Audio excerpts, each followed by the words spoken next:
I am back, ladies and gentlemen. Good evening, everybody, and welcome to Carving It Up Live right here on Facebook Live, YouTube, and on Twitter. I am Bryson Carver, back from a 2-week break.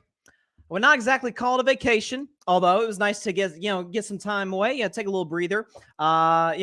Be able to come back in the middle of March Madness. You got NFL free agency. That in itself might as well be March Madness. Some crazy NBA stuff going on right now. I'm going to talk about the Ja Morant situation. I'm going to talk about my Golden State Warriors, who everybody's writing off far too prematurely. I'll get into that. The Jalen Ramsey trade of the Dolphins, I don't think is near as impactful as people are making it out to be. The Derek Carr move to the Saints, which is somewhat confusing to me, especially considering what's going on with New Orleans in terms of all the guys they're letting go, particularly on the defensive side of the ball. Jimmy Garoppolo to the Raiders. I'll get into Lamar Jackson story in just a second. But yeah, crazy last 2.5 weeks since I've been gone. You had the Oscars last night. I watched that. Obviously it is long, but that is, the Oscars are just as long as the sky is blue. So that's, that comes with the territory. I thought Jimmy Kimmel did a great job. That was, he took a page out of Chris Rock's book. Like, don't pull any punches or slaps, rather, from taking shots at Will Smith. But he did a great job. All the winners gave tremendous speeches. I am somewhat biased in believing that Austin Butler should have won Best Actor in a Leading Role for the job he did playing the great Elvis Presley. But hey, that's no shot at Brandon Fraser or anything like that. But unbelievable award show last night. Not going to talk any Oscars. Just want to give my 2 cents on that. I do want to start, however, with all of the moves going on right now. And you might have noticed I'm not talking Aaron Rodgers until the move happens.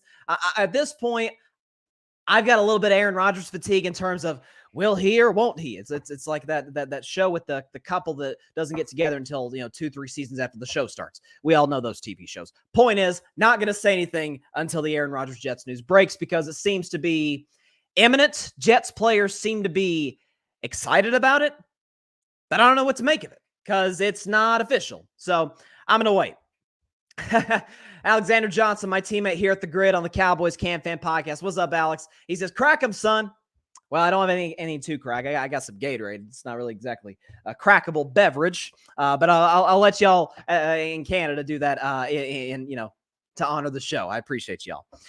I want to start with Lamar Jackson, though, because while I was away, the Ravens placed the non-exclusive franchise tag on him, which essentially means, for those of you who don't know what the non-exclusive tag is, basically he's on a 1-year contract. It's going to pay him pretty well, I think, in the range of $30 million, something like that, which the way quarterbacks are getting paid now, Daniel Jones is getting paid $40 million a year now by the New York Giants after signing that 4-year contract, which is mind-boggling to me. Don't have enough time to get into that on the show. But as for Lamar Jackson, it gives him the opportunity and the ability to speak to other teams, and other teams, say the Atlanta Falcons, let's throw that team out as an example.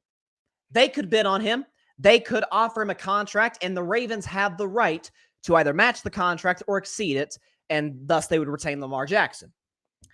But in what seemed like a half hour after the news broke, Lamar Jackson, the Ravens have placed a non-exclusive tag on him. Here come the Falcons coming out. And here come the Panthers coming out. And although we saw they traded up to get the number 1 pick, but this was before that happened.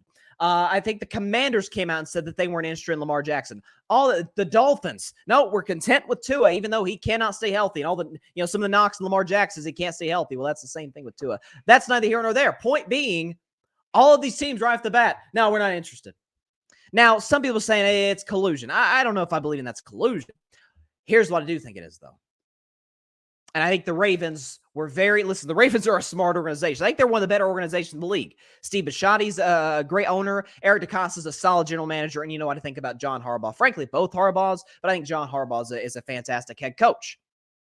What they were doing, what the rest of the league, at least the teams that need a franchise quarterback, what they are doing, in my view, just viewing it from a distance, is they're saying, we are not going to allow him to set the market. It's not just the Ravens, because we all know Lamar Jackson, all the reports are saying he wants a fully guaranteed deal that pays well over $200 million.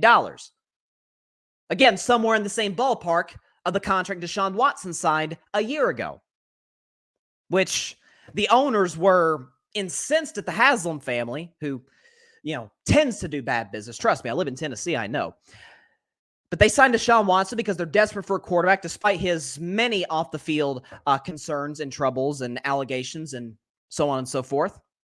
And all the other owners are like, well, that means we got to sign our quarterbacks to franchise, our franchise quarterbacks to these long, fully guaranteed deals. And the fact of the matter is, there's not that many of those out there. Kirk Cousins has a fully guaranteed deal. Obviously, I mentioned Deshaun Watson. But again, Lamar is asking for a deal in the ballpark of Deshaun Watson, fully guaranteed. And what you have to recognize is that NFL contracts, fully guaranteed deals are few and far between. They are mostly geared toward quarterbacks, which again, Kirk Cousins, his agent, hats off to both of them because, man, I think Kirk is like the 11th or 12th best quarterback. He's solid. Okay, he's a clear starter in the NFL. But, man, that dude's made a lot of money, but I got to tip my cap to him for that. But in the NBA, there's all kinds of fully guaranteed contracts. Same thing in Major League Baseball. It's not in the NFL. So that obviously it's not as a former basketball coach once told me, it's not a contact sport, it's a collision sport. Basketball's a contact sport, football's a collision sport. So you have that working against you. And number two, I think and this has always been the case, not just in the NFL, but in all professional sports, the owners want to maintain the power over the players. Now, the reality of the situation is that billionaires are always going to have the power over millionaires. It's just simple math. But they don't want to lose any of that to the players in terms of them getting these fully guaranteed deals to where, say, if they don't live up to the contract or if injuries do come into the play, which they have for Lamar Jackson the last 2 years, that's what's going to happen. But here's my issue with the Ravens and how they did this business, and it's something they cannot go back and correct because they already made the mistake. And it's the same mistake that a lot of teams have made in the past with their franchise quarterbacks. Again, the Dallas Cowboys come to mind with Dak Prescott. When these the owners and certain fans are like, you can't pay him this much money, like it's going to strap the cap. Well, you had an opportunity to pay him a couple of years ago. And again, I keep saying about Lamar Jackson, the Ravens better go in and pay him if they're going to keep him long term because the price of quarterbacks are skyrocketing. We see Aaron Rodgers is making Kyler Murray, Russell Wilson, but that Burrow guy in Cincinnati, he's coming down the pipeline this offseason. He's going to get extended for a massive deal, as is Justin Herbert, as is Jalen Hurts. We don't know. We don't know with Lamar Jackson. Again, you consider this the guy who's won over 70% of his games, gets the playoffs seemingly every year. He's got an MVP on his resume. He has improved drastically. All the numbers and the metrics show he's improved drastically as a pocket passer, which is what was the big knock on him and still is the big knock on him all these years later in his NFL career. He's improved drastically. If injuries is the concern, well, there's other quarterbacks that you could throw in that discussion. Again, Deshaun Watson has had major injuries, as has Joe Burrow. Joe Burrow tore his ACL his rookie year. He's an unbelievably talented quarterback. He's taken the Bengals to heights that they haven't seen since the 80s. They're not going to think twice about paying him. That's my question. That's my question for the Baltimore Ravens is that you kind of messed this up earlier. I remember all the time Cowboys fans talking about, or not all Cowboys fans, but some, you can't pay Dak $40 million. Well, you could have paid him 30. You could have paid him 35 back in 2018, but you didn't. You waited too long. And which, by the way, I think $40 million is perfectly reasonable for Dak Prescott when you consider A, the Cowboys restructured his deal, and B, he's like the ninth highest paid quarterback. That's neither here nor there. The price for a quarterback, especially a franchise quarterback, especially a quarterback who, won a unanimous MVP, which hasn't been done since Tom Brady did it in 2007. Price is just going to keep going up. Somebody is going to pay Lamar Jackson. And look, with all of these teams saying, we don't want Lamar, we're not going to pursue Lamar. Again, if I were the Detroit Lions, I would at least consider it. I like Jared Goff. He's not Lamar. Do your due diligence. Take time. My guess is Lamar is probably going to play for the Ravens this season because, listen, his market value would plummet if he doesn't play this year. Okay, you make more money playing on the field, and you wouldn't lose as much money playing you wouldn't lose as much money playing and getting injured as opposed to if you sat out the whole season. At least that's how I view it. But somebody's got to pay Lamar. Doesn't look like it's going to be this year. This is a good old fashioned Texas stare down.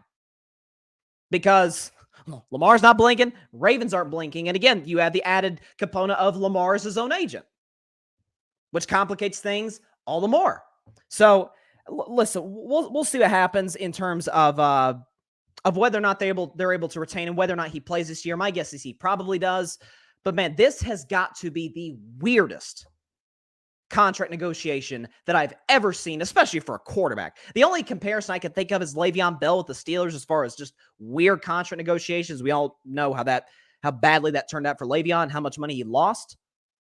I certainly hope that's not the case for Lamar Jackson, because you guys know I'm a huge Lamar fan. I always say there's 3 quarterbacks in the NFL that to me are far too over-criticized and underrated. That's Lamar, Dak, and Carr. Those are my 3 guys. And by the way, I'll talk about Derek Carr in just a minute. Let's see. We got some comments here. Let's see. Barry Grant Jr., the Olive Podcast. What's up, Barry? He says, I said this on my podcast this week, Bryson. Compare it to when the Wolves jumped out the dummy window and traded all that for Rudy Gobert. Screwed up the market for a bit until it corrected. Same here.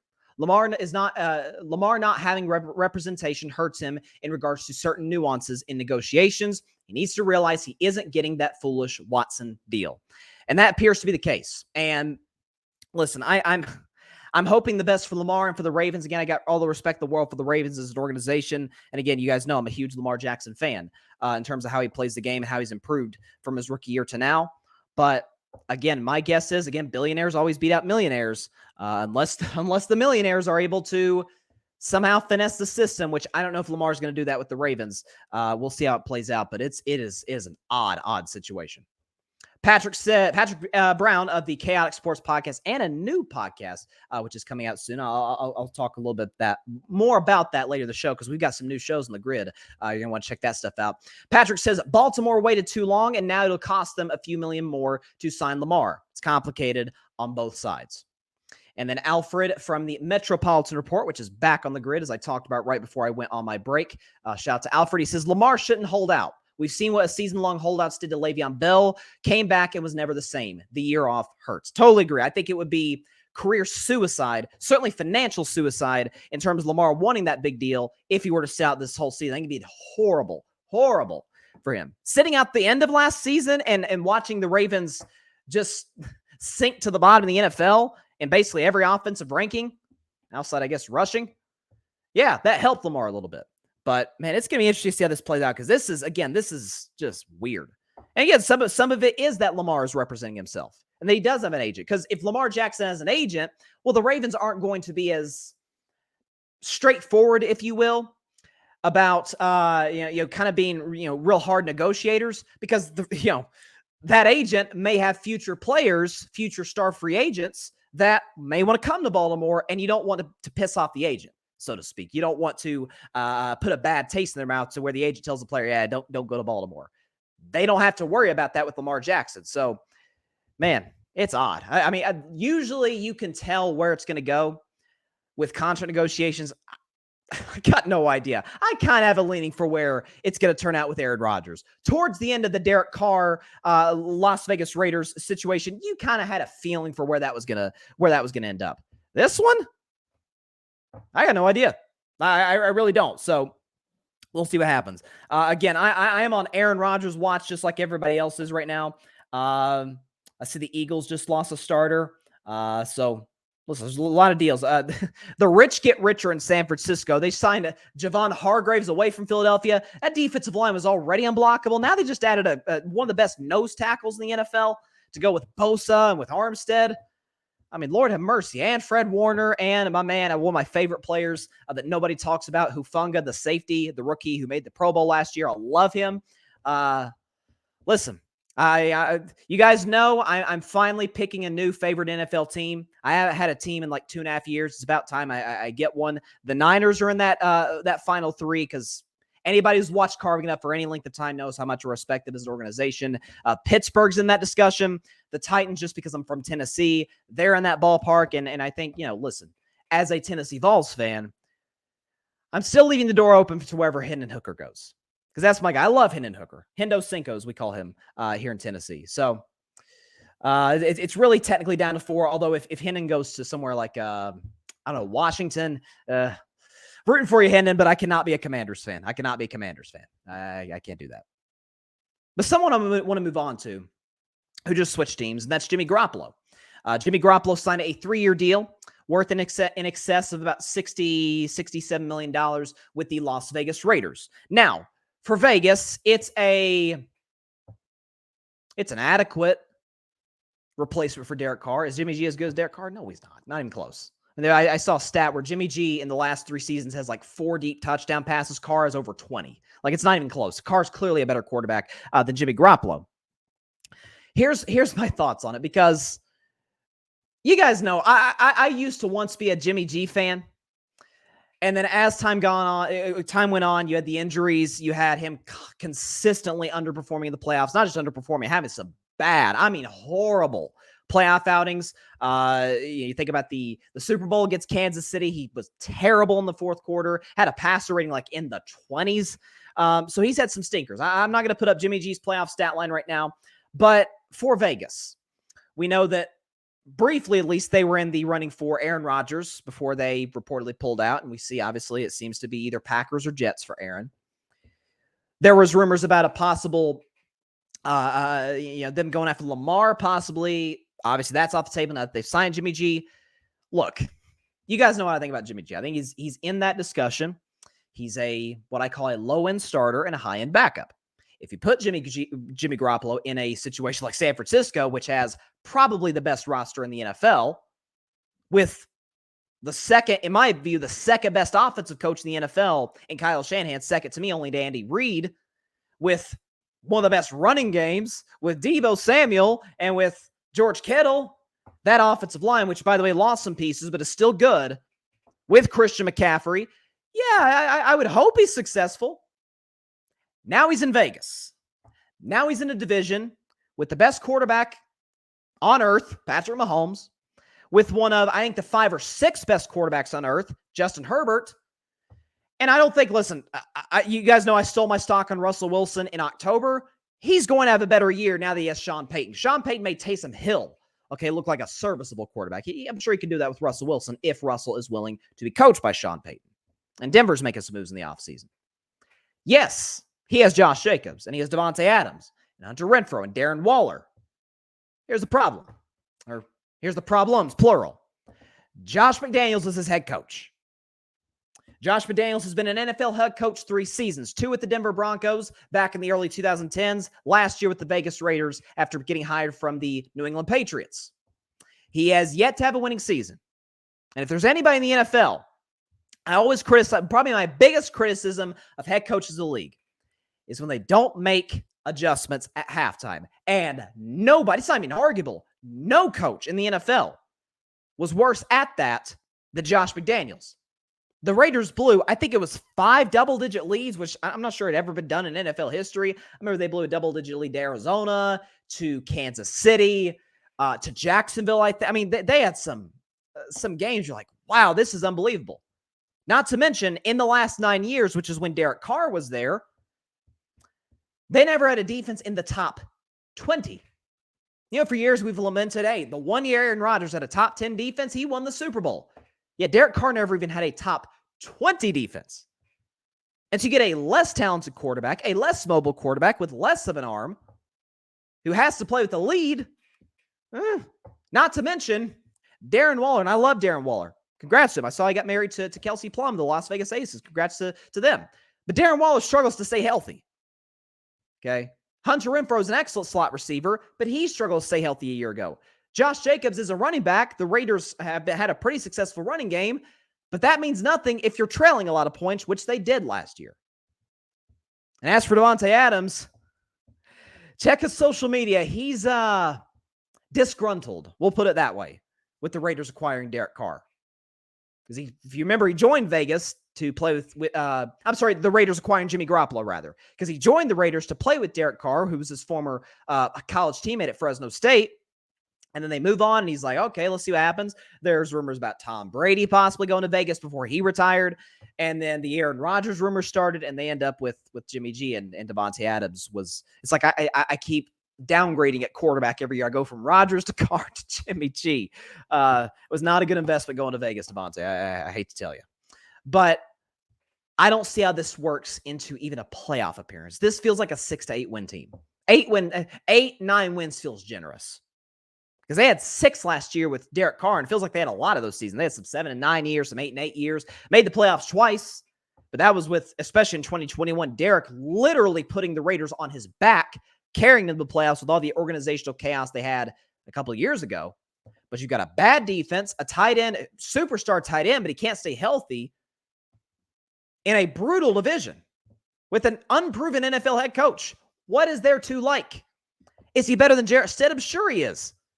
But that's not saying much. Jarrett Stidham is a backup quarterback in the NFL. Solid backup, but he's a backup. So, man, I don't get this one. Like, as far as if the Raiders are trying to build towards relevance, not sure this puts them that much closer. Again, Jimmy G, low-end starter, high-end backup. How much better did that Niners offense look? And again, I hated that Jimmy G went down. Knock on wood for him that doesn't happen, although that's kind of been his history. Literally, look at Jimmy G's history. Every other year he gets hurt. 2016, he got hurt in the second game when he was replacing Tom Brady, when Brady got the ridiculous 4-game suspension for Deflategate. 2018, Jimmy G tore his ACL. 2020, he dealt with a plethora of injuries. I'm not sure. He probably started 6-7 games or so. And then last year, 2022, he broke his foot. So I hate that Jimmy G gets hurt, but it's his reality. And again, when Jimmy Garoppolo went down, Brock Purdy stepped in. How much better did that Niners offense look? I mean, I nicknamed him Sturdy Purdy, Sturdy Brock Purdy. He looked good, okay? They were pushing the ball down the field. They allowed him to be mobile, allowed him to use his legs. I mean, that's what he is. He's a low-end starter, high-end backup. That's what he is. John Rivera using the name for Jimmy Garoppolo that Stephen A. Smith coined for him, porn star Jimmy. Man, are we really still holding that over Jimmy Garoppolo?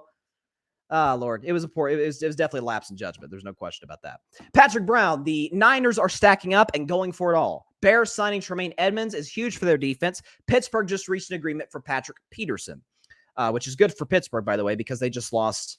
Shout out to VFL Cam Sutton, who signed with the Detroit Lions to shore up their secondary. And John says, remember, Jimmy was winning before they got all the talent.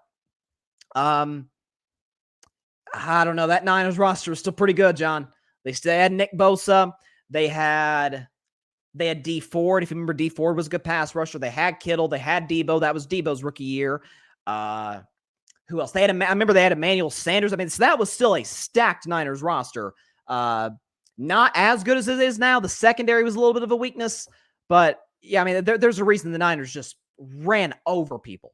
And, again, I lied. I said I wasn't going to bring out Jimmy G's playoff stats, but we have it here. I think there. Okay. Again, how much impact on winning does Jimmy Garoppolo have? 160 yards a game. He has 4 touchdowns, 6 interceptions, completes 61% of his passes, has a very average passer rating at 74, but he has a 4-2 record. But again, those 2 losses were when he was relied on much more than he normally was in the 4 wins. That's just what it is. I mean, he's good. Like, you can win games with Jimmy Garoppolo. But in the AFC, do I see the Raiders getting the playoffs? Absolutely not. Absolutely not. No chance. No chance they're getting in. Matter of fact, I think they're probably going to finish last in their division. Kansas City's running away with the West because they've run away with the West ever since 2016. Have no reason to think that that's not going to continue. I anticipate the Chargers will probably finish second, although it looks like they're going to lose Austin Eckler, who requests a trade. You got Denver obviously getting Sean Payton. They've made some moves in free agency, so there's a lot of good stuff happening in the AFC West, except for Vegas. John says that Bears doing big things. Yeah, I don't have enough time to talk on my show about them trading for trading away rather the number 1 pick, but I'll see if I can fit that in the show on Thursday. Because again, there's a ton of topics. Again, so much happened in sports of the last couple of weeks that I was gone. There's some topics from the last couple of weeks I'll try and fit on Thursday. Like I normally do 5 topics. Today I'm doing 6 because there's so much chaos happening in the world of sports, as my man Patrick Brown would say. Chaotic Sports Podcast. Go check it out. He's got a new episode. What do we got next? Is it the Ja Morant story? Before I get to Ja Morant, let's see if there's any other news in the NFL. Let's see. Doesn't look like it. Eagles lost another starter, Marcus Epps, as I mentioned, who signed with the Vegas Raiders. Let's see. Broncos signed tight end Chris Manhertz. Cowboys are working hard to get an agreement with Dante Fowler Jr. So I get a kick out of every year. Listen, And this is why I'm out on Dallas. This is why, as much as I love Dak Prescott, I'm still going to pull for Dak Prescott. Okay, the Dak hat has not been retired. Okay, it will come back. But this is why I was like, okay, I can't do it anymore. Because the Jerry Jones is the king gaslighter. Okay, they restructure Dak's deal. They restructure Zach Martin's deal. All this cap space. It don't mean nothing. They're not going to go. They're not getting DeAndre Hopkins. They may get Odell. Maybe. Even though the scouts didn't even show up to his workout last week in Arizona. So, it's Dallas. They're not exactly known for making big free agent moves in the last 2 decades. Alfred says, we have missed you, Bryce. Well, I appreciate that, Alfred. Appreciate everybody showing up, to the show on this beautiful Monday evening, rather. I missed it. I missed doing the show. Just need some time to relax, decompress. But like I said, I'm back in full throttle, especially for the stretch run in the NBA, NFL free agency. Again, I don't even have time to talk about March Madness. I'm working on a little something, little something I'll put out on social media. Let y'all know about that. But it's the tournament is unbelievable. I thought there was I tweeted last night. The only March Madness thing I'll say, as somebody who watches a lot of SEC basketball because I'm a Tennessee fan, and by the way, I felt like we got a little bit of a favorable seed as a 4 seed.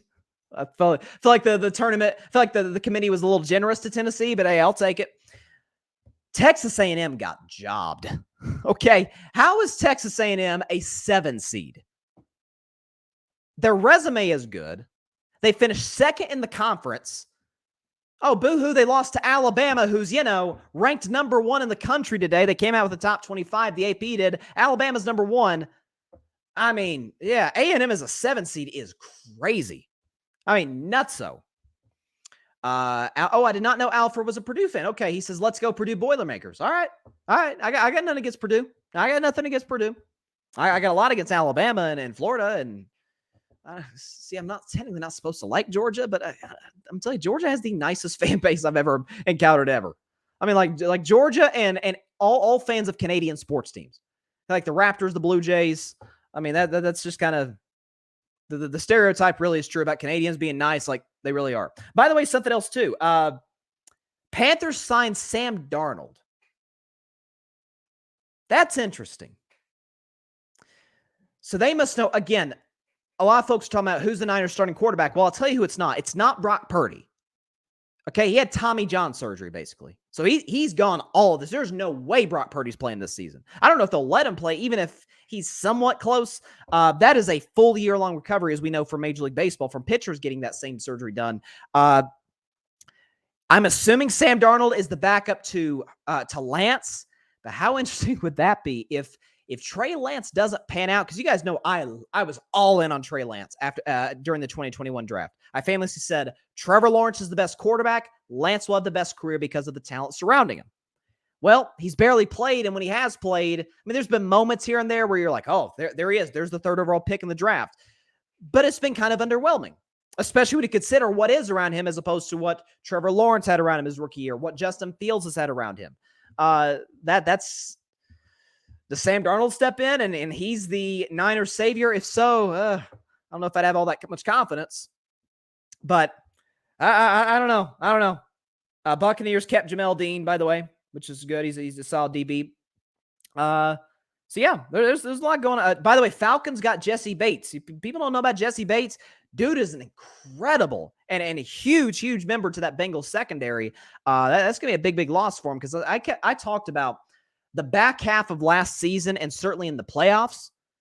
Cincinnati's defense was far and away the most underrated in the league. They had one of the better defensive lines, certainly on the interior. Linebacking core was solid. Secondary was excellent.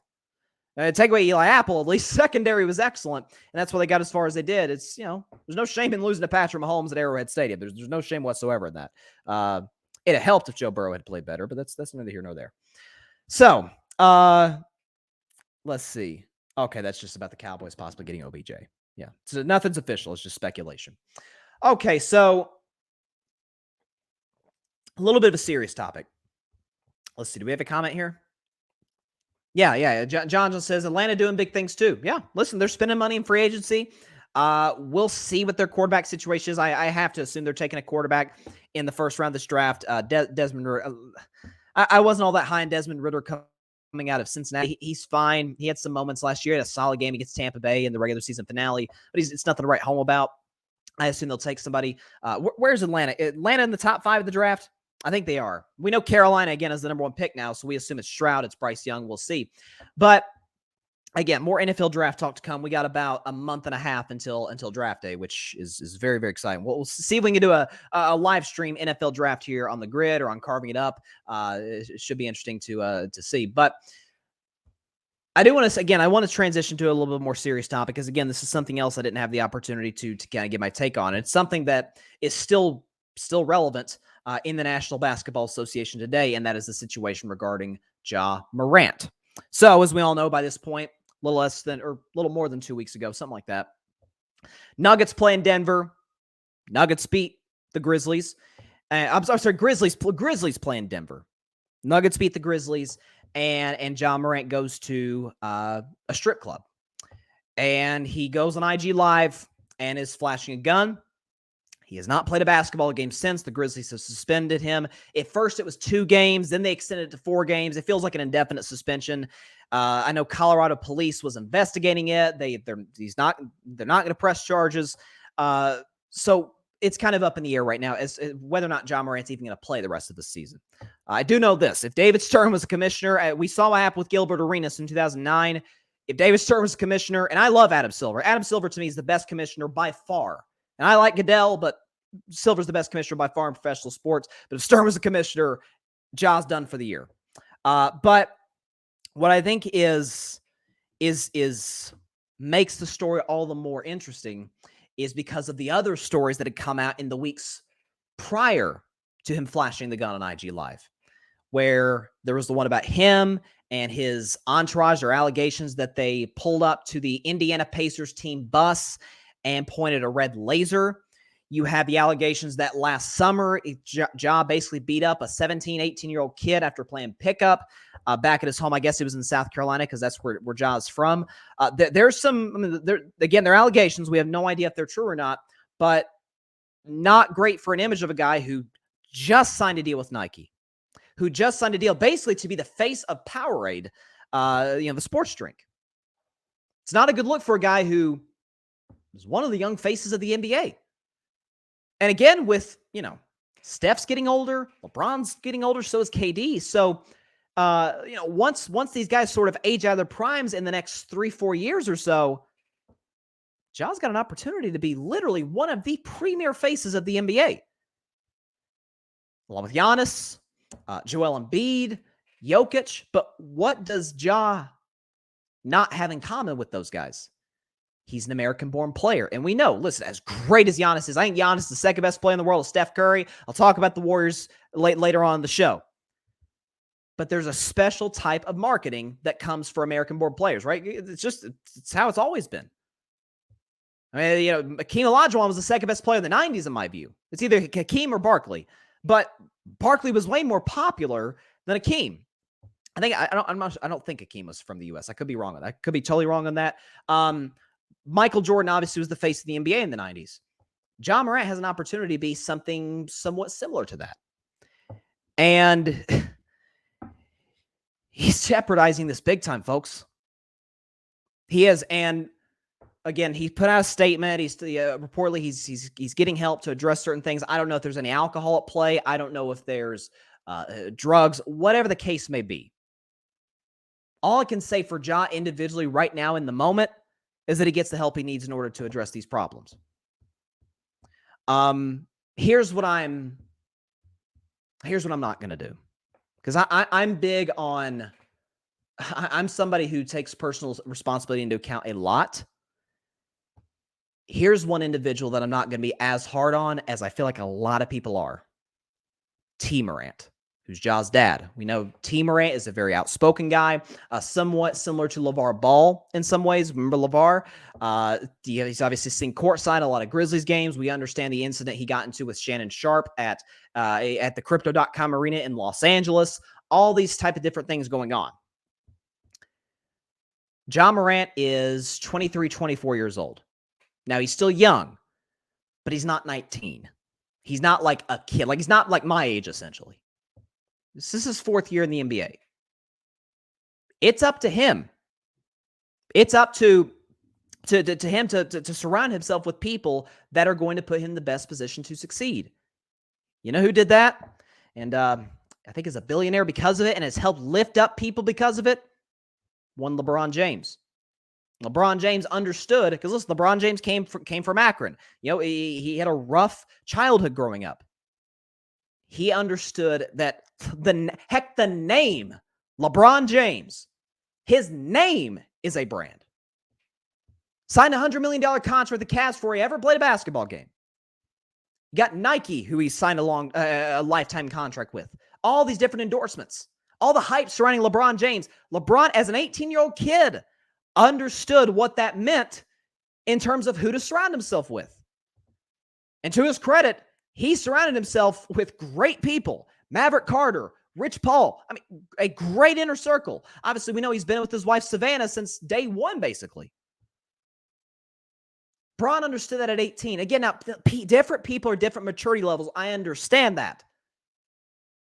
But this is on Ja. There's no ifs, ands, or buts. This is on Ja Morant. It's on the Grizzlies. It's not on T. Morant.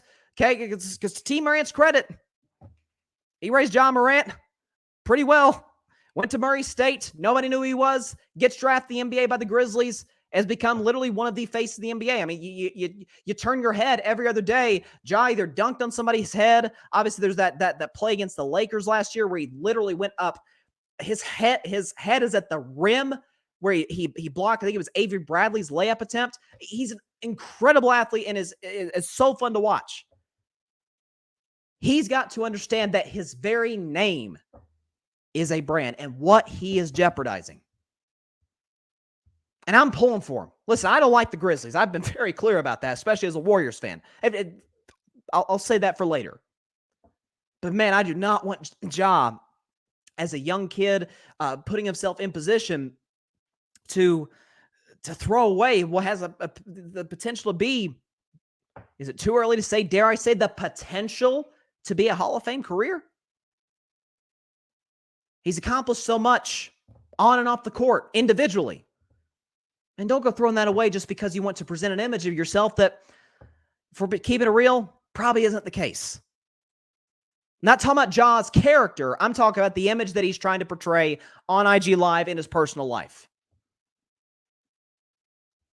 He's got to separate himself from certain people that are in his life that are eating off of his meal ticket, essentially. And that's not easy to do at all. But it's for his own good. Hope Ja recognizes that. Listen, your guess is as good as mine as to whether or not he's going to play basketball the rest of the season. Frankly, for him, that doesn't matter. He's still in his early to mid-20s. He's still got a long career ahead of him if he puts himself in the position to succeed. You know, with the Grizzlies, with Nike, with Powerade. Again, Nike replaced Kyrie Irving with Ja Morant. You know, because Kyrie was involved in the controversy and in many controversies, and so like, okay, we're done with Kyrie. This young guy who's on the come up. Let's give him the sneaker deal. And now he puts himself in position here where he compromises himself and compromises others. I'm pulling for Ja Morant. I'm hoping he learns from this, he matures from this, and man, this is a no joke situation. By the way, in a city like Memphis, again, I'm not from that area of the state of Tennessee, but that's not an area that you want to present a certain image of yourself that frankly probably is not true. That is the last city that you want to do it in. Pulling for Ja, praying for Ja, that he's able to mature from this, understand what he's jeopardizing, and hopefully next time we see him on the court, sure, we know he's going to get better. He's young. Of course he's going to get better as a basketball player with his work ethic. He's got great work ethic, as we can see. Hopefully he's a better man because of this. Again, just trying to keep tap on NFL free agency. Doesn't look like we got anything major as of right now. We got some comments. Alfred says, how dumb can one be to potentially blow his career? The fact that he flashed a gun, allegedly beat up a teenager, the Pacers situation, the shopping mall security guard confrontation. I forgot to bring that up, Alfred. And all this, and they initially suspended him 2 games. He needs a mentor and better people around him. And shame on Dillon Brooks for talking about they don't need veterans on the Grizzlies. Morant's statement is bogus. You don't need to go get help. You don't need to go get help to know you shouldn't be playing with guns. It is very easy to not be a knucklehead. Well, agreed, Alfred. And I'm not excusing Ja for a minute. Again, like I said, this is 100% on Ja Morant. That's why I'm not putting as much onus on Team Morant as other people are. Okay? I mean, Team Morant raised Ja. He's in the NBA. T did something right. Man, it's a tough situation. And listen, Ja's got some growing up to do. There's no question about it. And that's something else too. You mentioned Dillon Brooks. I'll sort of get into Dillon Brooks, what he said about the Warriors in just a second. But on a more serious matter about him talking about we don't need veterans, man, the Grizzlies are one of the younger teams in the NBA because you've got Ja, you've got Brooks, you've got Desmond Bane, Tyus Jones is an excellent backup point guard. Zaire Williams, I think is his name. Really, their one veteran in their entire organization is Steven Adams. Steven Adams, this is his 10th year in the NBA, if I'm not mistaken, 9th, 10th year in the league.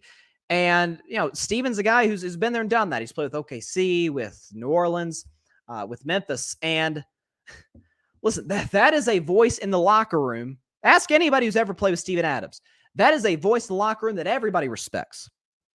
And for Steven Adams to call that team meeting when all the controversy was surrounding Ja Morant, and Ja walked out of the meeting. Man, there's some stuff internally going on with Memphis right now that is not good. I mean, anybody, and this shows how stupid Dillon Brooks is. Seriously. To not understand, I'm glad you brought that up, Alfred. To not understand what championship winning team in the NBA has not had at least one key veteran. Why do you think Udonis Haslem's still in the NBA? Udonis Haslem barely plays a dribble. And when he does, it's not good, by the way. And I love UD. Listen, I love him. But why is he still in the NBA? Why is Andre Iguodala still in the NBA? Because their value to a team in terms of leadership, in terms of mentorship with the young guys is invaluable. And again, young players are going to take it from a fellow player more than they would a head coach. It's not necessarily that they don't respect the coach, but it means something different coming from a player. Yeah, Grizzlies could use a lot of, not just Steven Adams, they could use a lot of veterans for many reasons, particularly off the court. Alfred says, if Ja was in the NFL, he'd have been suspended big time. Goodell loves to make examples out of these types of situations. See Ray Rice. Now, Ray Rice, that's a different situation. That's domestic violence. But, no, absolutely. Goodell, Deshaun Watson, for example. Yeah, this is not good. I'm again, it's kind of like the Lamar Jackson situation, obviously far more serious. But if I had to guess, honestly, I don't think we see Ja Morant the rest of this basketball season. I really don't. Unless I don't see it. I really don't. I think the next time we see Ja Morant playing basketball, it's in October of 2023. That sucks for him, but at the end of the day, he's only got himself to blame. He put himself in this position, and you hope he grows from it. You hope he grows. Yeah, there you go, Alfred. Remnants of Pac-Man Jones. Exactly. No, Goodell, and again, I mentioned David Stern tended to do this back when he was the commissioner, God rest his soul. So we'll see. I did, though, want to touch on, while on the topic of the Grizzlies, into a less serious topic. Dillon Brooks gave his 2 cents on the Golden State Warriors. And he's took a lot of shots, particularly at Draymond Green. And first of all, again, there's a reason I often refer to Dillon Brooks as a 3-letter word, B-U-M, bum. That's what he is. He's not that very good. He's not a very good basketball player. Dillon Brooks has accomplished nothing in the NBA. Oh, my bad. He's led the league in fouls twice. That's what he's done. The guy who's taking a shot at Draymond Green, yeah, he has 4 NBA championships. He has 2 Olympic gold medals. He has a Defensive Player of the Year on his resume, and he has made the All-Star game 4 times. So, Dillon Brooks ain't done nothing. The Grizzlies, they a dynasty, and it's a rivalry with Golden State. I heard Jaren Jackson Jr. talk about that a couple months ago. It's a rivalry with Golden State. It's not a rivalry. The Grizzlies in this current era that they're in, we'll call it the Ja Morant era since they drafted him in 2019. They've won 1 playoff series in 4 years.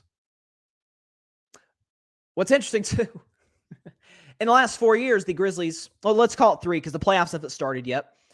In the last 3 years leading up to this one, the Grizzlies made the playoffs twice. Twice out of 3 years. It's pretty good, right? They've won 1 playoff series. The Warriors have made the playoffs once in those previous 3 postseasons. Not only do they win playoff series, they actually have that Larry O'Brien trophy to show off for it. And Dillon Brooks is talking smack, and they are interviewing on TNT, and he's thinking he's all this. Yeah, he shot under 50%, and guy he guarded, Steph Curry, got 29 points. An efficient 29, by the way. It's not like it wasn't a James Harden 29. It was, wasn't like he took 25 shots to get there. Dillon Brooks act like he's some. Dillon Brooks act like he's a part of other coaches' game plans. Hate to tell it to you, buddy. You're not. Not very good. You're a liability offensively and defensively. Teams attack you. When Ja isn't on the floor, at least. Ja's the worst defender than Dillon Brooks. Teams attack you. Okay. Come on, man. You ain't done nothing. Patrick Brown, LeBron James withstood a lot of fame at a young age. To be the face and the chosen one at age 17. These kids today need to understand that there's a price for being a high-profile athlete. Absolutely. And Alfred says, Grizzlies throughout the history of the franchise have never had a rival. Not even the Raptors were considered a rival when the Grizzlies were in Toronto. No, the Grizzlies actually were in Vancouver at the time. But yeah, they were the second Canadian team before they moved to Memphis. Rivalry. How are the Grizzlies a rivalry? How is the Warriors Grizzlies thing a rivalry? It's not. The Warriors have had 1 rival in this whole dynasty run, and that is LeBron James and the Cleveland Cavaliers. You know why? Because LeBron and the Cavs actually beat them. See, you got to beat them to be a rival. It's got to be a back and forth for it to be a rival. Can't be one-sided. Because last I checked, Golden State beat Memphis in the playoffs last year. Call me crazy. I'm pretty sure they beat them last year in 6 games in the second round. They're taking all that smack. Remember Ja Morant talking about, it's going to be a fun series. It wasn't now. Shut up, bums. All right, moving back to the NFL. I did want to talk about Derek Carr because you guys know, I talked about Lamar Jackson at the end of my Lamar segment. Lamar, Dak, Derek Carr, those are the 3 quarterbacks that I defend more than any, because I don't need to defend Patrick Mahomes. Come on, it speaks for itself. His resume and what you see on the field speaks for itself. I don't need to defend Tom Brady. I don't need to, but I don't. I don't defend Aaron Rodgers, but even I can say, listen, Aaron's resume is incredible. He's got 4 MVPs. Do I think he's underachieved in terms of winning championships? Yeah, I think a lot of people feel that way, but he's still a first ballot Hall of Fame quarterback. It's not even a question. Derek Carr. So, a couple weeks back, he signed with the New Orleans Saints. It's a very reasonable contract. I think it's going to pay him about $37 million a year with New Orleans. 4-year contract, if I'm not mistaken. I don't get it.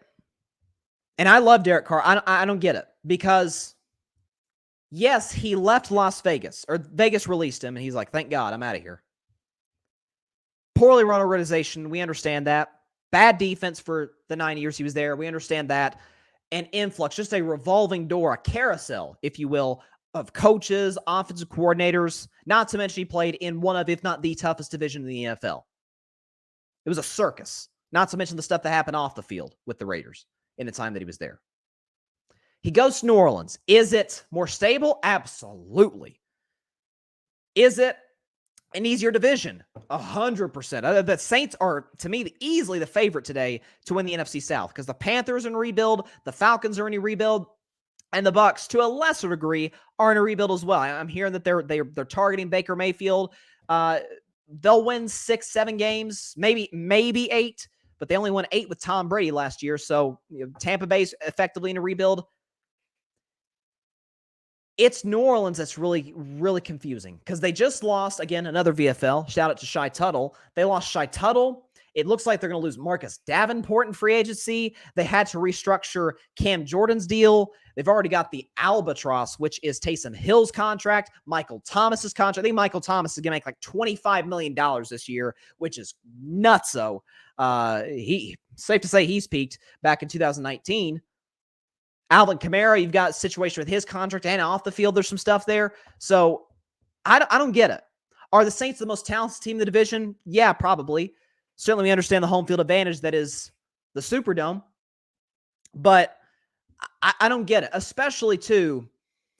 And I kept saying about the Jets, and obviously this is off the table now that Derek Carr is a Saint. But I kept saying Jets. I don't understand why you're more intent on getting Aaron Rodgers than Derek Carr. Because today, I don't know, I watched Aaron Rodgers last year. Are we sure there's a gap between them? Rodgers is probably still better, but not by much. Not by much. I mean, he's yet to have a 300-yard passing game since Week 14, 2021. It's been a year and a half since Aaron Rodgers has thrown for 300 yards. Not to mention, you have to give up stuff to get Aaron. You have to give up assets. You didn't have to do that with Derek Carr. Plus, he costs less. Plus, he's more committed. Plus, he's younger. That was confusing. I don't understand. And plus, too, the Jets were talking about, Derek Carr. We got an opportunity to you have a chance to be a first ballot Hall of Famer, which I love Carr. I don't think he's going to be a first ballot Hall of Famer. That one didn't make sense to me. The Saints is an odd fit. I mean, if I were Derek Carr and I was going to the NFC South, I'm going to Carolina. Because had they acquired Derek Carr, they would not have traded up to get that number 1 pick. They wouldn't have traded the assets. They wouldn't have traded DJ Moore. They have a tremendous defense led by Brian Burns. They have a guy in Frank Reich who makes every quarterback work, essentially. Like he never had the opportunity to have a franchise quarterback in Indianapolis outside of Andrew Luck, but the problem is he got Andrew Luck when poor guy was just so beat up from all those years of having a terrible offensive line, it took its toll on him, and he retired. And then it was Jacoby Brissett and an old Phillip Rivers and an old Matt Ryan and Carson Wentz. He gets Derek Carr now? So I think Carolina, if Derek was going to go to the NFC South or the NFC in general, that's who I would have chosen. Again, I thought the 49ers could have worked possibly, and Derek Carr's a West Coast guy. Played at Fresno State. That could have been up, up in the air. But I don't know. This is a confusing one, man. This one I'm still kind of scratching my head about. Yes, Dennis Allen was his head coach when he was a rookie with the Oakland Raiders. I understand that. But how's Dennis Allen's resume as a head coach? As a defensive coordinator, he's tremendous. He's outstanding. As a head coach, yeah, I mean, there's coaches like that around the NFL, OCs and DCs, that they just don't translate to being head coaches, whether or not it's taking on more of a load as far as their responsibilities on the field in the locker room. They're called on to be, more of a leader, more of a leadership role than they are when they're just a coordinator. Whatever the case may be with Dennis Allen, he just hasn't really worked out as a head coach. And I mean, look, Carr is obviously an upgrade over Andy Dalton and Jameis Winston. I just don't see it working anywhere past, they'll win the NFC South, but do they win a playoff game? Because good chance they'll have to face either Dallas, Philadelphia, because a good chance they'd be the 4 seed. If they're the 3 seed, okay, maybe they could win a playoff game. If they're the 4 seed, they got to face the second best team in the NFC East, which all of a sudden is a phenomenal division. If they've got to face, let's say Seattle gets better next year, I don't know. But on the bright side, they have Chris Olave, who you guys know I loved out of the draft last year out of Ohio State. So they've got pieces on the offensive side of the ball. Defensively, again, they still do have Cam Jordan. They still have Marcus Lattimore. Marshawn Lattimore. Not Marcus. Marshawn Lattimore. But feels like the Saints need to go in a rebuild, and they're kind of clinging for dear life on trying to compete for championships. But that's kind of my reaction. I'm wishing the best for Derek Carr. I'm rooting for him, but I don't know about this one. Patrick Brown shares my sentiments. He says, Derek Carr to the Saints is curious, and there's some news the Bucs may be looking to sign Baker Mayfield. Guess who he'll be jumping for? Guess who'll be jumping for joy if it were to happen? Hint: he's on FS1. Listen, the people got listen. There's this. It's a misconstrued thing with Colin Cowherd and Baker Mayfield. I do not think they hate each other. Listen, was Colin famously tough on Baker coming out of the draft? Yeah. Was he right? Yeah. But it's a I wouldn't say it's even love hate. It's a friendly rivalry. I wouldn't classify as anything. I'm not going to speak for Colin. But yeah. Look, Tampa Bay would be fine. They'd be fine with Baker. They wouldn't be terrible. But they struggle with Tom Brady. And albeit a declining Tom Brady, a 45-year-old Tom Brady. But you'd still take Tom Brady. Two-thirds of the league would probably take Tom Brady over their current starter. Okay, not two-thirds. That's pushing it. I don't know. Three-fifths? Three-fifths of the NFL would take Tom Brady as their starter. I think that's absolutely fair to say. It's even today. Patrick, New York will have a media field day with Aaron Rodgers. He won't be able to manipulate him with his subliminal comments. He won't even be able to sneak off to the forest and go dark. Well, he could sneak off. I mean, there is there's no forest in New York City, although they play in New Jersey, obviously, MetLife Stadium. But yeah, I mean, Aaron will still be able to do his off-season retreats, whatever it may be. I mean, it's something different every year. Last year's the ayahuasca. This year it's the darkness retreat, which that one I really don't get. I don't get ayahuasca. I do not get being completely submerged in darkness for 2 days, 3 days, however long he's in there. That feels like it'd be somewhat damaging to your retina. I don't know. Anyways, let's move on to a trade. I'm sorry. Patrick was talking about Skip Bayless on FS1. I was talking about Colin because I know, Colin was not high on Baker. No, Skip loves Baker. Skip Bayless will be pounding his hands when Baker suits up again because all we've heard is Baker's a starter, can win games, has the perfect roster. Yeah, it was Odell's fault that he failed. Yeah, then Odell jump ship, joins the Los Angeles Rams, and is a key piece in them winning the Super Bowl. But I mean, I was all over that. I was all over the whole situation with Baker and Odell. But hey, the Baker defenders did want to listen, and you saw what happened. Odell's got a Super Bowl ring and has a lot of suitors. Baker, it feels like his suitors are the Bucs and the Rams as Stafford's backup. Speaking of the Rams, I'm going to be really interested to see what they do in the next week and a half, now that the offseason has officially begun. Because they traded Jalen Ramsey. I'll get to Jalen Ramsey to Miami in just a second. For the Rams, though, it's fair. It's almost like, remember the meme last year with the great Brian Windhorst, I should say, at ESPN, the NBA insider, when he was talking about with the whole Kevin Durant situation, when the Utah Jazz traded Royce O'Neal to the Brooklyn Nets. And there's the meme of him, kind of going like that, like, watch out. What is Utah doing? Why are the Jazz remember that? And I've never been so on edge to hear somebody talking about Royce O'Neal. But I feel that way with the Rams. What are the Rams doing? Because they unload Jalen Ramsey, which frees up a ton of cap space. But they still have Matthew Stafford. They still have Aaron Donald. And they still have Cooper Kupp. Those are their three franchise building pieces. And Sean McVay comes back. I think it'd be very different if Sean McVay had, in fact, retired and went into broadcasting or whatever he was going to do. You have the Rams. They win a Super Bowl a couple of years ago after going all in, to their credit. Last year, they took a huge step back. Some of it was they had no depth whatsoever. And some of it was that because they had no depth and some of the other guys got injured, it came back to bite them. But I got to say, what's going on with the Los Angeles Rams trading Jalen Ramsey? Are they trying to free up cap space to go get somebody? By the way, Allen Robinson, they could free up some cap space letting him go. Obviously, he's been a huge disappointment with the Rams. I was all in on that move. That didn't work at all. Do they go out and do they trade for DeAndre Hopkins using this third-round pick? Obviously, also with some other assets. Do they reunite with Odell? Do they go out and get a defensive piece? Do they try and help their offensive line, which is kind of in shambles right now? Do they address it in the draft?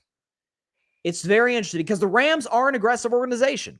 Okay, Stan Kroenke, who's one of my favorite owners in the NFL, He's an aggressive guy. Les Snead, the general manager, he's aggressive, as is Sean McVay, the head coach. Heck, their quarterback's aggressive. He throws a lot of interceptions, Matthew Stafford. That's kind of their MO as a franchise.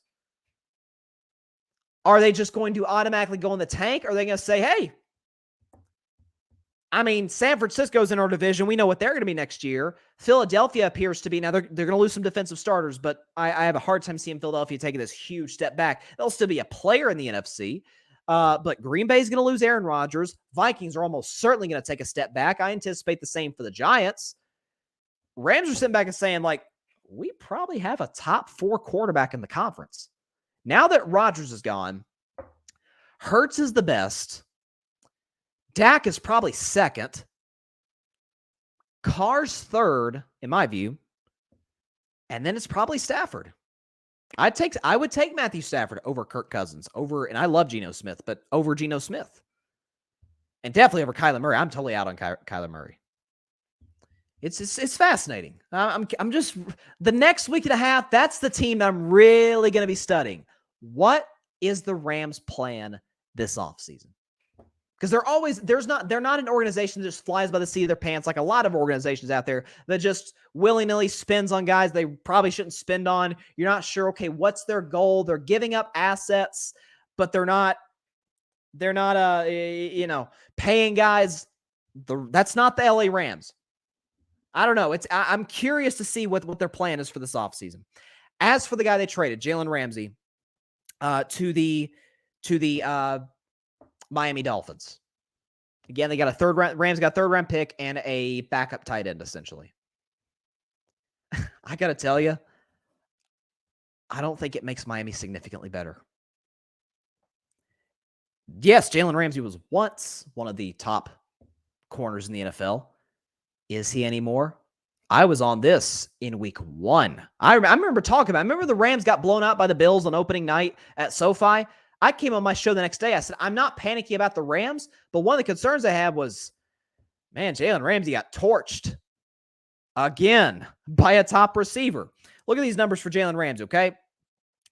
And if you compare the 3 full seasons he was a Los Angeles Ram, so 2020 through 2022. In 20 and 21, he gave up an average quarterback completion percentage of 56.5%. That's pretty good. Like, that's basically, it's a coin flip as to whether the pass is going to be completed against Jalen Ramsey. So that's pretty good. In 2022, that went up basically 8, 9, 10%. It went from 56% completed passes against Jalen Ramsey to 65%. Touchdown to interception ratio against Jalen Ramsey went from 4 touchdowns, 5 picks, which is outstanding, to 7 touchdowns, 4 picks last year. Again, passer rating, this is the telling one.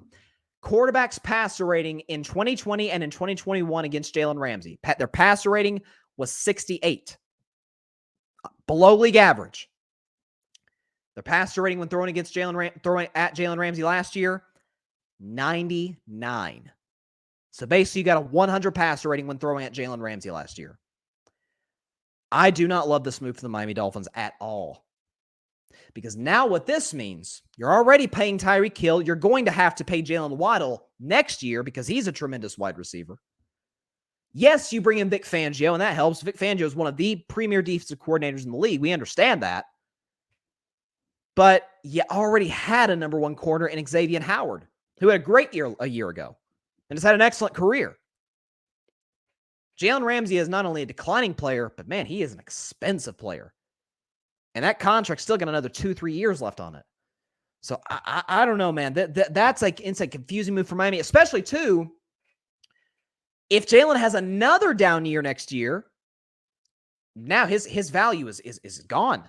Nobody's going to trade for a guy like that, especially on the deal that he's on for as long as he's on. And what is that going to mean? Now you have to pay Waddle, and now what the heck do you do at quarterback? Because you guys know I'm not high on Tua. I think he's a starter in the NFL. I do not believe he's a franchise quarterback like the Dolphins seem to believe he is. If Tua has either a down year next year or like this year, this past season, he stays hurt, deals with a lot of injuries, and the Dolphins got to make a move at quarterback, they basically have to draft a guy. And we know what it is with drafting quarterbacks. You don't know. I mean, there's occasional quarterbacks, your Trevor Lawrences, your Andrew Lucks, your Peyton Mannings. They're like surefire going to work in the NFL. Not many of those. Like that's a once-in-a-decade type of player. And listen, Caleb Williams could be that next year, but I don't think the Dolphins will be bad enough to get the number 1 pick. Matter of fact, I'm almost certain of it. Like, I don't know. I'm curious what the Rams' plan is. No clue what Miami's is. Yeah, they're trying to load up the roster around Tua, but they could have used an offensive lineman. Okay, they could have used maybe a linebacker. Jalen Ramsey, you already had your number 1 guy. I don't know. It's a curious move at best. I don't love it for I don't love it for Miami at all. Barry says, cupboard is bare, bro. They need to get more draft capital. They need to trade off more people, retool, and go after it again. Honestly, I don't totally disagree with you. Again, Stafford and especially Kupp and Donald, their stock is never going to be more high than it is right now. Like that's, Bill Belichick was famous for that for years, almost to a fault, where he would move off of players that maybe a year earlier than most would have, but it worked out. And Barry says, to be fair, everyone in the Rams had an off year, but he has a lot to prove in Miami. That he does. And again, he's kind of the number 2 corner. I think Xavier Howard's a better player today than Jalen Ramsey is. Jalen Ramsey is a bigger name. Xavier Howard's the better player. So he gets to be the number 2 guy, essentially, and he's got Vic Fangio as his DC. I just don't know. Now, look, it's in a division with Josh Allen. It appears to be Aaron Rodgers, and obviously Mac Jones is a pretty steep decline from those two. But solid quarterback play in that division when, defensively. And by the way, let me see the quarterbacks that the Dolphins are going to have to play, because I have not seen Miami's schedule. Because again, we know the AFC is it's head and shoulders above the NFC in terms of quarterback talent. Let's see.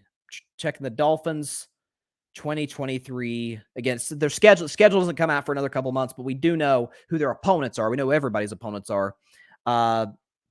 Okay, yeah, Bills, Patriots, Jets. They've got the Broncos. Again, I anticipate Russell will be better this year. I don't think he'll ever be the old Russell again, but he'll be better with Sean Payton. The Raiders with Jimmy G, that's not threatening. They do have to play Kansas City at Arrowhead. That feels like a loss. They do have to play the Chargers, who they lost to a year ago. They got to play the Cowboys with Dak.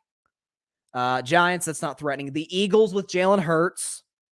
The Commanders, we'll see if they do. Titans. Ravens, if Lamar is there, that's tough. We know they had to win a shootout last year to beat Lamar. Their defense was awful that day. Carolina, probably a rookie quarterback. So there's some tough quarterbacks that got to play. And again, Mahomes, Herbert, Hurts, possibly Lamar, Dak, Josh Allen twice, Aaron Rodgers twice. Man, that's kind of a gauntlet. I'm not saying Miami can't make the playoffs, but man, that's tough. I know those quarterbacks are going to be targeting Jalen Ramsey. We'll see. Last topic of the day. I was anticipating that the Aaron Rodgers move might happen during the show. Doesn't look like it, although I could be wrong. 2-3 minutes from now, I could get the notification that the deal's made official. And the funny thing is, Trey Wingo, and I'm a huge Trey Wingo fan. Loved him at his days at ESPN. Trey Wingo reported that the deal was done, that Aaron Rodgers is a Jet, and minutes later, Ian Rappaport of the NFL Network comes out and says, no, it's not. Aaron's like, here's what we do know. The details of the trade have been agreed to. That's all the news out, all the sports outlets are saying. The terms of the deal have been agreed to by the Green Bay Packers and the New York Jets. It all comes down to Aaron. Does he want to play for the Jets? Now, it appears the Packers, not just by making the deal, but Mark Murphy, the team president the other day, he was talking about Aaron Rodgers in the past tense. He said something along the lines of Brett Favre. He called him Brett. Brett had a good career here. Aaron had a good career here. It's like okay, you can't get more obvious than that. He's played his last snap as a Packer, or so it appears. I mean, that's the team president. That's not some insider. That's not. I mean, that's the guy who literally runs the football operations. They're talking about his former longtime superstar quarterback in the past tense. So it feels inevitable, but who knows? Who knows what happens? Last topic today. I wanted to end today's show with on a good note, at least for me, maybe for you. And that is talking about my Golden State Warriors, who, by the way, play the Phoenix Suns tonight. Since we're at home, we should win because we never lose at home, and we always lose on the road. Trying to figure that out. Oh, I'm telling you, reports of the Warriors' demise has been greatly exaggerated. Because since I haven't been here, because the last show I did, the day after they had lost to the Lakers, the first game out of the All-Star break, but there was no Steph, no Wiggins. The Lakers had come off, again, the Lakers made some great moves at the deadline, and I still think AD had a terrible game last night against the Knicks. I still think the Lakers are going to get in the playoffs as the 7 or 8 seed. We'll talk about the Lakers later on. But Warriors, what do? They went to the Chase Center, won 5 straight games, led by Klay Thompson, who was incredible in that 5-game stretch. Klay, by the way, I think I'm getting his stat right. Klay averaged the most points this past February, the last month. He averaged the most points in a month that he had his entire career. It was something like 26, 27 points a game. And he was hitting 10 threes seemingly every other night. He was incredible. It was just like seeing 2016 Klay Thompson, Game 6 Klay Thompson, if you will. So Klay led them 5-game winning streak. Steph comes back. Again, they're playing the Lakers again. They lose a close one to the Lakers. They lose a game that they should not have lost to Oklahoma City. Shai Gilgeous-Alexander went off. And then they lost to the Memphis Grizzlies in what was the Grizzlies' Game 7 of the NBA Finals, apparently. I mean, I know Grizzlies fans in my life that are still posting about that game. It's like, rent-free, guys, rent-free. And then they come back home, and what was a highly entertaining game Saturday night, Golden State and Milwaukee. Unfortunately, there was no Giannis. Well, I guess fortunately for the Warriors, because that helped us a lot. Although the Bucks were coming in the game 9-5 without Giannis. Just going to show you how great of a team they are. Steph Curry, going into the last 2 minutes of the game. Think about this. Going into the last 2 minutes of that game, Steph Curry had scored 16 points. Why is that? Because he was being guarded by the guy that Dylan Brooks thinks he is, Jrue Holiday, who, no disrespect to Marcus Smart, last year Defensive Player of the Year, Jrue Holiday to me is clearly the best on-ball guard defender in all of basketball. His length, anticipation, quickness, not to mention he can give you a 20, 25 in the offensive end. Jrue Holiday is one of the most underrated players in the NBA. I mean, he's crucial to the Bucks. Steph had 16 points going in the final 2 minutes of that basketball game. I'm sorry, Steph had 16 points going into the last 2 minutes of regulation. Steph Curry finished with 36 points. He scored 11. Matter of fact, he scored the Warriors' last 11 in that 2-minute stretch. Keep in mind, they were down 8 with under 2 minutes to go. Steph came back. He hit a 3 off of a little ball movement off the play from Draymond. He had another 3 I think it was off another pass from Draymond. Hit a layup to tie the game, and the answer to Jrue Holiday 3 with a step back 3 of his own over Jrue Holiday. Not to mention, he swatted, get that out of here, swatted Jrue Holiday's shot at the rim, and then he scored 9 in overtime, including a ridiculous 3 with about 2 minutes left in the overtime period to lead the Warriors to a win. Now, the Warriors are going to have to get better on the road. 7-26 ain't good. Okay, only the Rockets and the Spurs, 2 teams that are effectively tanking, are worse than that. Here's my take on Golden State. Steph's the best player in the world until proven otherwise. I said this I remember a year ago. I remember this, the day after the 2022 All-Star game. You could check the tape. I said this. If Steph Curry wins the 2022 finals, he's the best player in the world. That is exactly what happened. Now, do I think best player in the world is based off of just winning the finals? No, because that was the case. Then Kawhi's been the best player in the world twice. I don't think that's ever been the case for Kawhi. And I don't think KD's ever been the best player in the world, at least in LeBron's prime. Point being, best player in the world is an update your resume type of situation. And the fact of the matter is, Steph Curry is averaging 29 a game on 50, 40, 90 shooting. Not to mention he's giving you 6 assists. Not to mention that in the clutch, he's the best player in the NBA. He's 14 for 20. And I think it was, let me make sure I'm getting the stat right because I don't want to butcher it. Steph Curry in the last, Over the last 3 minutes of the fourth quarter and overtime this season, Steph Curry is 14 for 20 from the field on shots to tie the game or take the lead. So last 3 minutes, shots to tie or take the lead, Steph Curry shoots 70%. He's the best player in the world. Klay looks like the Klay of old. He's been outstanding this year. Draymond, I know people like to pick on Draymond, particularly those bums in Memphis. Draymond's had a solid year. He's scoring more this year. He's been just as good as he always is in the defensive end of the floor, and he makes the Splash Brothers' jobs that much easier. Kevon Looney has been Iron Man as he always has been. The question for Golden State is, for me, Andrew Wiggins. Now, Andrew Wiggins has been away from the team for about a month due to a family matter. Can only pray for him and his family, whatever situation that they're in. It's obviously much more important than basketball. I will sell my stock on the Warriors win the championship this season if Andrew Wiggins does not come back. If he does, I'm more than I've been all season long. Gary Payton's going to come back soon. Jonathan Kuminga's going to come back soon. You've already got DiVincenzo, who's been a godsend off the bench. He's been incredible. He had like 6 threes the other night, had 20 points. DiVincenzo's been great for us this year.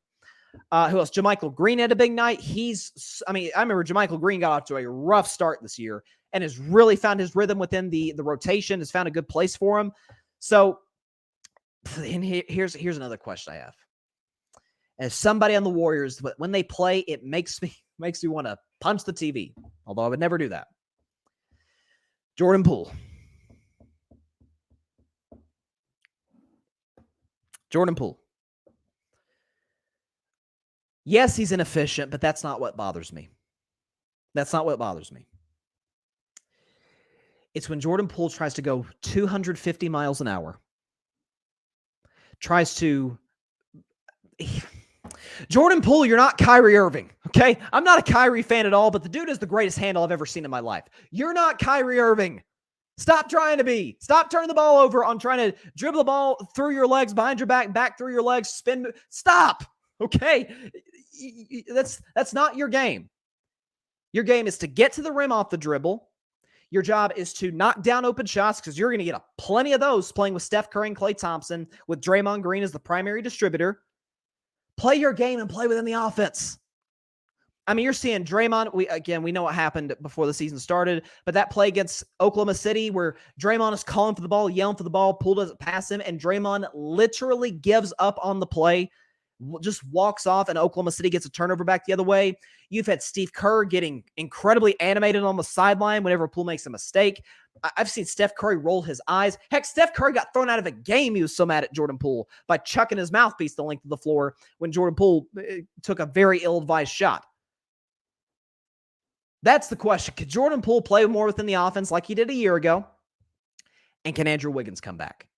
If the answer to both of those, if the answer to the Wiggins question, that's the big one. Wiggins comes back, Golden State's winning the West. Golden State's winning the West. Okay? Denver, you watch Denver as of late? Yeah, it looks so good. Jokic don't look Jokic don't look like an MVP right now. That guy in Philadelphia does. That's neither here nor there. Sacramento, while they've been a great story, and while Mike Brown, if he's not coach of the year, please tell me who is. They don't play any defense. Okay? They gave up 175 points to the LA Clippers a few weeks back. Now, I get that was double overtime, but 175 points? Come on now. You've got who's the 3 seed? Memphis, please. With Ja, without Ja, Golden State wipes them out in 5 games. Forget about Memphis. Okay. You've got, who's the 4 seed? The Suns. You know me, I'm all in on Phoenix. Problem is, KD twists his ankle in warmups. And KD's dealt with all kinds of injuries the last few years. Chris Paul, we know what his history is in the postseason. While I like Devin Booker, I don't think he could be the best player on a championship team. And DeAndre Ayton, let me tell you something. The bad blood still exists between him and Monty Williams, and it will show itself come playoff time. You can book it. They can't guard Golden State.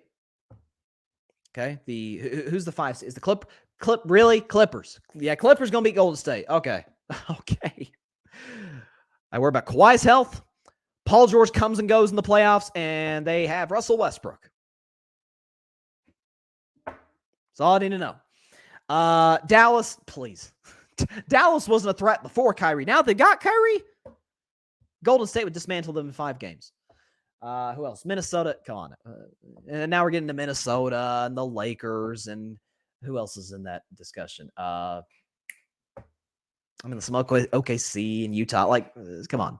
To me, there's one serious where it's like if they're healthy, if they're hitting, man, they're a threat to Golden State in the Western Conference, and that's Phoenix. The question is, or the problem is, they're rarely healthy. Golden State, to me, is going to dog walk the Western Conference in the postseason. Because the thing is, win one game on the road, you win the series. Because Golden State's been one of the best teams in the NBA at home. They'll get the road issue fixed with probably 2 weeks left in the regular season. By the way, they play Phoenix tonight at home, and they've got 5 road games. By the way, some of those road games are not there's a Houston in there. Obviously Houston's tanking, so they'll beat Houston. But some of the teams Golden State's got to play on the road, okay? Clippers, Hawks, Grizzlies, Rockets, Mavs. Okay, 4 out of those 5 are legitimate playoff teams. 2 of those teams, I guess 3 technically, have championship aspirations. Golden State is going to correct their road bugaboos, and they're going to keep doing what they're doing at home. And again, who do you trust in the playoffs? Experience, believe it or not, when you've done something over and over, and then you got somebody who's never done it before, and this isn't any industry, any business, any activity, whatever the case may be, believe it or not, experience actually kind of means something. And Golden State's, in case you haven't noticed, they've done this thing. They've danced this dance a time or two. The only team where I'm like, as a Warriors fan, the only team I'm like, I do not want to see these guys is the Milwaukee Bucks if Giannis is healthy. Because again, the Bucks took them down to the wire without Giannis. Because that's how good they are. To me, if Golden State gets to the finals, which they will if they're healthy, and Boston beats Milwaukee to get there, I will fall down my knees and say, thank you, God. We just got a championship. Because we match up with Boston great. I'm not sure we match up with Milwaukee that great. Outside that, people tell me all these questions about the Warriors. Here's what I do not. You got questions, I got answers. I got the best player in the world. I've got a top 2-3 defensive player in basketball. I've got the second greatest shooter of all time, still in his prime, on the offensive end at least. Cross your fingers about Wiggins, but if Wiggins is there, I've got one of the 3 best two-way guys in the NBA. I've got an Iron Man at center. I've got a great 6th man come off the bench on both sides of the floor. If Jordan Poole is right, I've got one of the better shot makers come off the bench. I've got a stretch 4 coming off the bench, one of the better guys in the league, JaMychal Green. By the way, I've got Gary Payton, one of the best on-ball guard defenders in basketball, and a lob threat. I'm chilling. I'm good. What you got? You got anything like that Western Conference? I don't think so. Golden State's winning the Western Conference. You can book that right now. You can book it. There's no question about it. If they're healthy, nobody's beating Golden State in the West. No, nobody's beating Golden State in the West. Patrick says, I knew this was coming with Jordan Poole. Man, I tell you, it's like, sometimes it's like watching a smaller, less athletic Westbrook, except Poole's obviously a better shooter than Westbrook. It's like watching a less athletic Westbrook sometimes. I mean, oh my gosh, watching Jordan Poole makes me mad occasionally, man. If he can get right, we're good. Everybody talking about all these questions about Golden State. I got answers. It's y'all that's got the questions. It's the other teams in the West that's got the questions. Next year, the Lakers are a threat. You better believe they are. With the moves they made at the deadline, the problem is it's too late this year, and LeBron's coming off of an injury, and AD, and knock on wood, I never, ever root for injuries. Ever. Never want a guy to go down, because coming back from injury sucks, and going through an injury sucks. But Anthony Davis, AD stands for always down.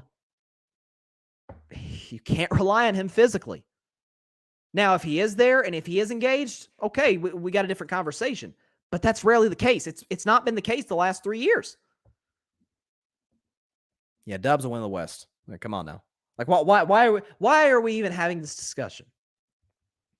It is this close to being a foregone conclusion. This close. I'm hearing a lot of people in the media. A lot of folks. I even heard one of the Warriors' biggest allies in the media, Stephen A. Smith, who I got nothing but love and respect for, by the way. Loved his book, Straight Shooter. But I even heard Stephen A. Smith this morning, First Take, talk about he doesn't really believe in the Warriors. Okay. You got your Kendrick Perkins and your Nick Wrights and your Rick Buchers and your Skip Baylesses, all the people out there just writing out the Golden State Warriors. Okay. All right. I'll bring that tape back out come June. I'll bring the tape back out. Let's see. Dolphins reached agreement to 2-year deal to bring back linebacker Duke Riley. Okay. And there was another move. Let's see. Dolphins are giving former Titans linebacker David Long Jr. a 2-year, $11 million deal. So, okay, they shore up their linebacking core. It's a good signing for Miami. But, I don't know. We'll see. We're going to have a loaded show on Thursday, by the way. I'm going to talk NBA MVP. I'm going to talk, probably see if I can fit the Bears-Panthers trade in there somewhere. Kevin Durant. I mean, there's so many things happening in sports. By the way, that March Madness thing, it starts pretty soon. We're going to cover that too, just not on Thursday. Okay? Tune in. We'll let everybody know. And I'll promote it on social media. But tune in Wednesday night, 9 Eastern, 6 Pacific time PM, by the way. This is not a morning show. This is a late night show. Or not, it's not late, but somewhat late on the East Coast. 9 p.m. Eastern at 6 p.m. Pacific time on Facebook Live, YouTube, and Twitter. The Carving It Up 2023 March Madness special with Jamel Crowthers. He is at the Grid Network. He writes a lot of incredible pieces for us on our website. We really, really appreciate him. Going to have him on the show. He is the college basketball aficionado, certainly more so than I am. I'm going to give my bracket. He's going to give his thoughts. And we're essentially going to pick a national champion. Sounds good to me. I'm looking forward to it. So Wednesday night, 9 Eastern, 6 Pacific time, 9 p.m. Eastern, 6 p.m. Pacific time on Facebook Live, YouTube, and on Twitter, right here on Carving It Up. Nothing but NCAA tournament talk as we get closer to the big dance. And listen, if you want my thoughts on Tennessee, we're going to beat Louisiana, the Raging Cajuns. We're going to get them. And then we've got Duke in all likelihood in the second round. Do I think we're going to beat Duke? I don't. I'm just being honest with you. I don't. Duke's playing incredible basketball. We're not. Am I going to pick us with clenched teeth, with eyes closed? Yeah. I think Tennessee's going to reach the Sweet 16 and no, not much further. We peaked. We peaked in January, folks. We were second ranked in the nation in January. Today, we're 20th ranked and we're a 4 seed. Like, it just, I don't know. My hopes are not high. And listen, you guys know I love Coach Rick Barnes. That's my guy. I love Rick Barnes. But he has tended to struggle in the tournament. So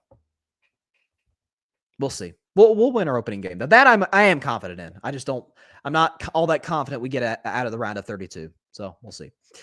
All right. Man, it was great to be back. It was great to be back on the show. Great to have you guys all watching and listening. That is all the time we have for today's show. Again, appreciate everybody stopping by to watch and listen, those who contributed in the comments section. Be sure to catch Carving It Up Live on Thursday at 6 p.m. Eastern, 3 p.m. Pacific time on Facebook Live, YouTube, and Twitter. But before that, check out the Carving It Up 2023 March Madness special with my man Jamel Crowthers on Facebook Live, YouTube, and Twitter. Again, Wednesday night, 6 p.m. Eastern. 9 p.m. Eastern, 6 p.m. Pacific time on Facebook Live, YouTube, and Twitter here on Carving It Up. Nothing but March Madness talk 2023. Looking forward to it. And be sure to go catch Carving Up Live once again on Thursday, 6 Eastern, 3 Pacific time. We'll get back to our regular show. And be sure to like, share, comment, and take 2 seconds out of your day. Hit that big red subscribe button. Helps the channel grow exponentially. Again, we appreciate everybody stopping by after this 2-week break. Yeah. So again, check out our stuff. Gonna get some more content out there. And also be sure to go subscribe to the Grid Network. That is GRYD, the Grid Podcast Network. Anywhere you get your podcast, Apple, Spotify, iHeartRadio, Google, wherever you get your podcast, here at the Grid Network, which is where my show's at. Okay, you could also check out, you saw some guys in the comments there. You saw Barry Grant Jr., who is the co-founder of the Grid, along with Mike Guido. All Even Podcast had a great show recently. Be sure to go check it out. All Even Podcast, you saw Patrick Brown in the comments, the Chaotic Sports Podcast, and Patrick's got a new show called The Forum, a Los Angeles podcast coming very, very soon to the Grit Network. Be sure to check that out, along with the Chaotic Sports Podcast, which he already has. Let's get a new episode of that.